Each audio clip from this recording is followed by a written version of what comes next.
Hello nerds, today is Wednesday, January the 23rd, 2019, and that means it is day 23 and game 23 of the meditation games. Today's game was created by Nick Kaman, and he's left a very short blurb for us, which is straight to the point. On this day, when I was 11, I was swept out to sea. So, pretty direct sounding. Let's have a look.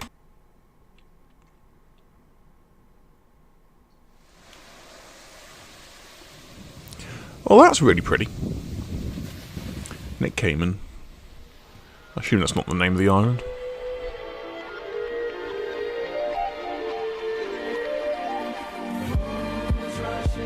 Okay. Oh!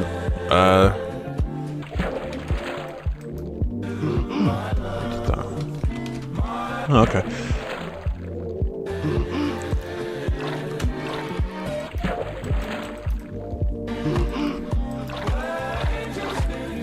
No, okay, I got it. Left click is to move your left hand, right click is to move your right hand.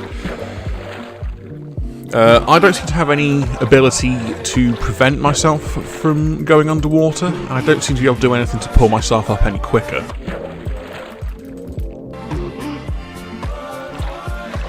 How quick can I go? Very quick is the answer. Go! Now we made it. Those are really good looking trees though.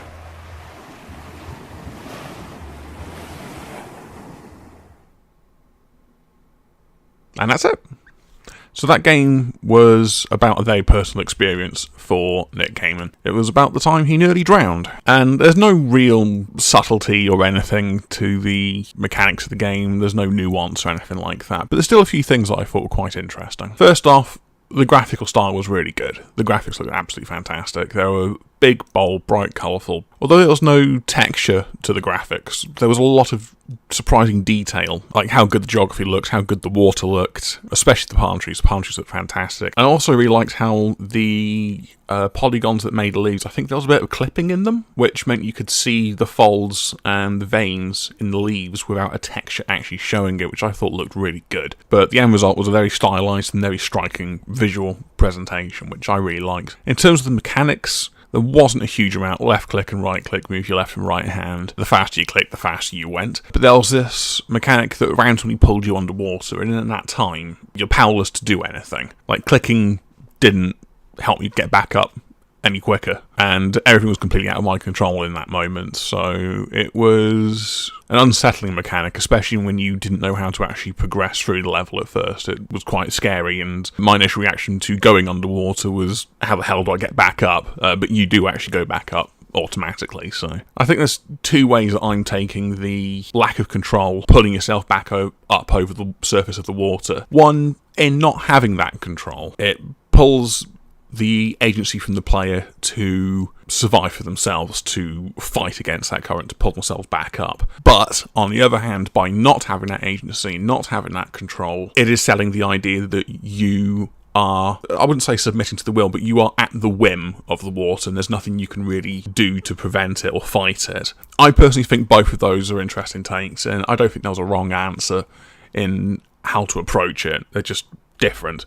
And I think for telling the story of a young boy who's lost out at sea, I think having that power taken away from you is probably more daunting. The frantically shaking camera, the flapping hands, the water particle effects, it all showcased that feeling of powerless and helplessness really well. But weirdly, a lot of it was offset by the peculiar choice in music. It was almost as if it's making light of it in a weird way. It's quite surreal, because the music was very jolly and happy and upbeat, and yeah, it was quite nice. And also you've got the incredibly bright and colourful graphics, so it's a very bizarre juxtaposition. Maybe it's the whole idea of being terrified in a place that is perceived as a paradise. I don't know. Maybe it was just Nick making light of the situation that he was in. I honestly couldn't tell you. But either way, so thank you to Nick Kaman for making today's game. I'll leave, as always, his Twitter handle in the Whatsmajigger below. And he released a game, I think about August last year, called Treadnought, which is out on PS4, Xbox One, Switch, and PC, and it looks like a right fun time. It's a multiplayer, single-screen battle arena. You blow each other up, you sort of defy gravity in these little weird tanks, you can shoot each other or land on each other. It looks like great fun. I've actually got my watch list now, so when I get some money again, I will be picking that up, because that looks like a fantastic couch multiplayer game. So thank you to Nick for making today's game, and thank you for watching. I'll see you again tomorrow. Take care.